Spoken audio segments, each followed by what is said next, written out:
Didier Rickner, bonjour, journaliste engagé du patrimoine bâti, voire démoli. On est à Perpignan, dans le centre ancien, dont on essaye de refaire ce qui a été fait à Palmyre par Daesh. Non, j'exagère un peu. Voilà, alors... vous travaillez pour le journal qui s'appelle... La Tribune de l'Art que j'ai créé. Voilà, la Tribune de l'Art. Donc vous êtes venu, entre guillemets, inspecter... Je suis venu faire une enquête, une étude, parce que j'étais alerté sur des démolitions à Perpignan dans le secteur sauvegardé. Donc je suis venu sur place pour rencontrer à la fois les personnes qui m'ont alerté, qui soient associatives, soit qui prévoient de créer une association, et la mairie que j'ai vu. J'ai vu l'adjoint au maire à l'urbanisme hier soir. Alors c'est Monsieur Parra, c'est ça ? Tout à fait. Voilà, qui était anciennement adjoint à la sécurité. C'est bien, il est polyvalent. Pas de commentaire là-dessus. Donc, qu'est-ce que vous avez vu à Perpignan ? Et qu'est-ce qu'on vous a laissé voir ? Alors, je veux dire que les deux visites que j'ai faites m'ont montré à peu près la même chose, pas vu sous le même angle, évidemment. J'allais dire que même la visite de M. Parra m'a montré des destructions que je n'avais pas vues avant. Et moi, je fais du journalisme engagé, comme vous l'avez dit, et j'ai une opinion claire. Un secteur sauvegardé, c'est d'abord fait pour être sauvegardé.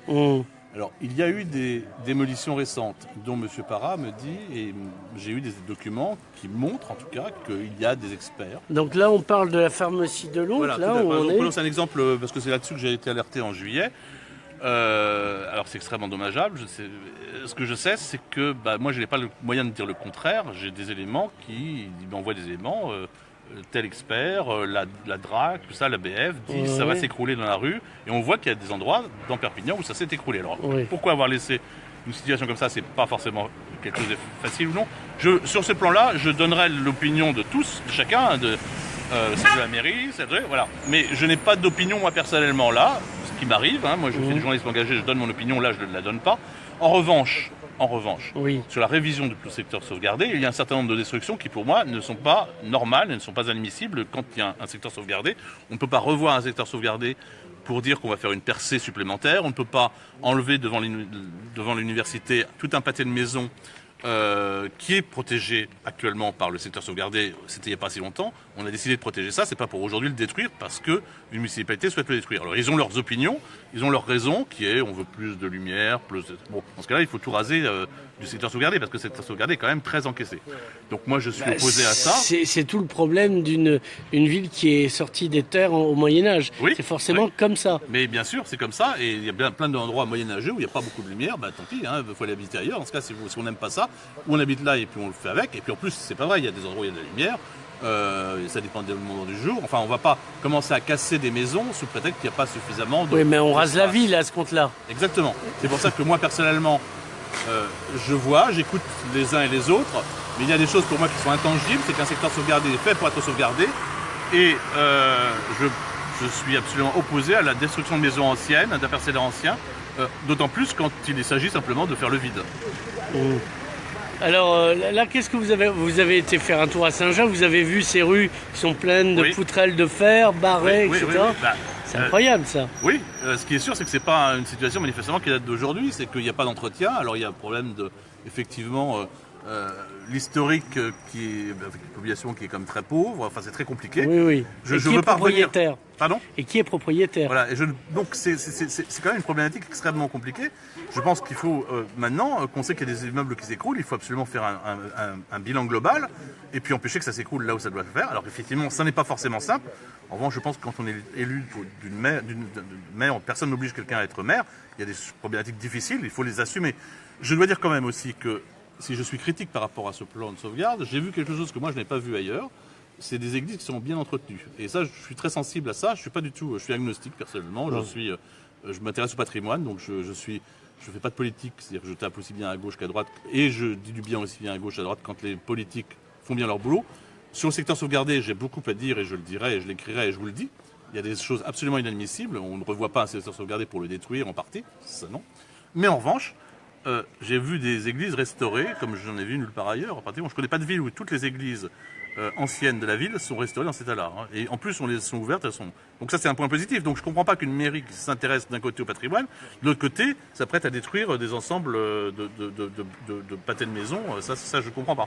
Là, par exemple, à côté de l'église qu'on a juste en bas, il y avait un temple maçonnique avec des fresques du 19e qui ont été détruites, au 18e. Je connais le temple maçonnique, quand ça, où ça?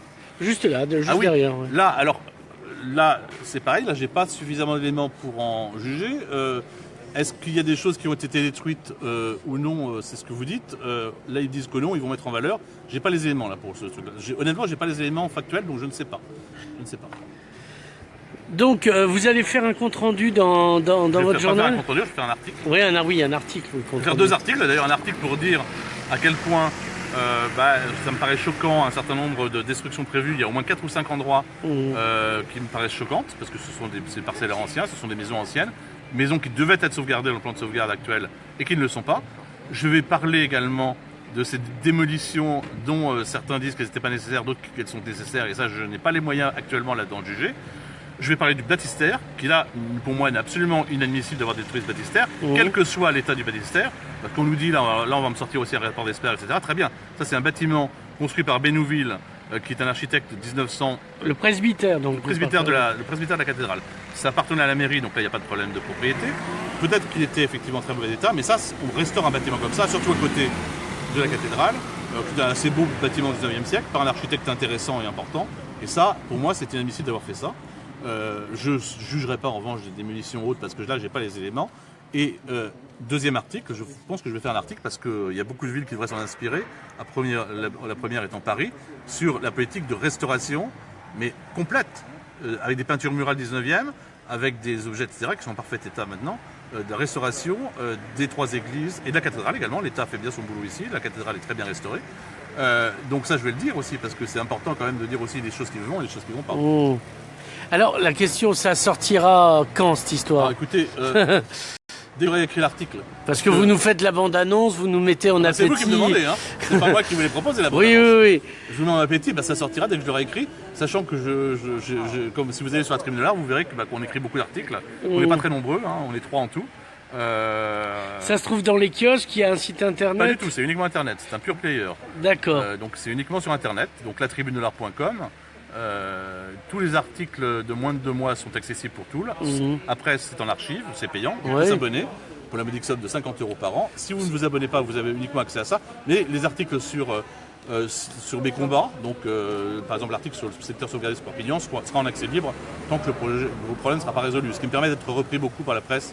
Je suis beaucoup repris par la presse nationale, par les télévisions parfois, etc. Donc certains de mes combats sont gagnés, d'autres non. Là, je pense qu'il y a un combat qui est gagnable, c'est dans la révision du secteur sauvegardé, d'éviter ces démolitions, ces 4 ou 5 points de démolition. Et je dois dire que M. Parra, qui m'a montré tout hier, qui apparemment ne m'a rien caché, parce que vraiment j'ai pu le croiser avec ce qu'on m'a montré ailleurs, lui il disait, bah oui, je comprends que vous puissiez ne pas être d'accord avec ça, c'est déjà un premier point. Moi je vais dire non, on ne fait pas ça. Et l'État a un rôle à assumer qui est de dire à une ville, bah non, là vous ne démolissez pas, c'est un secteur sauvegardé. La révision du secteur sauvegardé, pourquoi pas ponctuellement, mais là il n'y a pas de destruction à faire, ça doit être conservé. Il y a des commissions nationales et j'espère qu'elles joueront leur rôle. Maintenant, moi c'est aussi mon rôle de journaliste engagé d'alerter l'opinion sur une affaire locale, mais qui est plus que locale, parce que Perpignan est une très belle ville. On aimerait bien qu'elle le reste et on aimerait bien qu'elle s'améliore aussi, c'est-à-dire qu'il y a beaucoup de travail à faire, de restauration. C'est vrai qu'il y a le quartier Saint-Jacques est quand même dans un état assez terrifiant. Vous n'avez pas vu Saint-Mathieu? J'ai vu Saint-Mathieu également, mais Saint-Jacques m'a paru plus... on est allé pourtant à Saint-Mathieu et ça m'a paru moins mauvais état que Saint-Jacques, mais bon. Didier, merci. On vous reverra, je pense, retraîné parmi... De toute façon, je pense que je reviendrai ici pour l'ouverture du musée Rigaud. Et puis maintenant que je suis venu à Perpignan, en général, je suis mes dossiers, j'essaye. On ouvre beaucoup. Et puis voilà, donc oui, bien sûr, j'espère revenir à Perpignan, qui est une très belle ville. En plus, il fait beau. Oui, alors aujourd'hui, vous avez du bol, quoi. Quand on retourne à Paris ce soir, il fait moins beau, je pense. Ah, vous rirez moins, comme je dis souvent. Pardon? Vous rirez moins. Moi, je vais dans toute la France. Donc, moi, j'aime toute la France. Je suis parisien, mais j'adore venir dans les villes en région parce que c'est beau. Les gens sont plus décontractés qu'à Paris, ça c'est sûr. Oui. Même si je suis parisien, j'aime bien Paris. Mais il y en a des biens, comme on dit, du point de vue des Parisiens. J'en connais plein. Merci beaucoup. À bientôt pour la suite de vos aventures perpignanaises. Merci.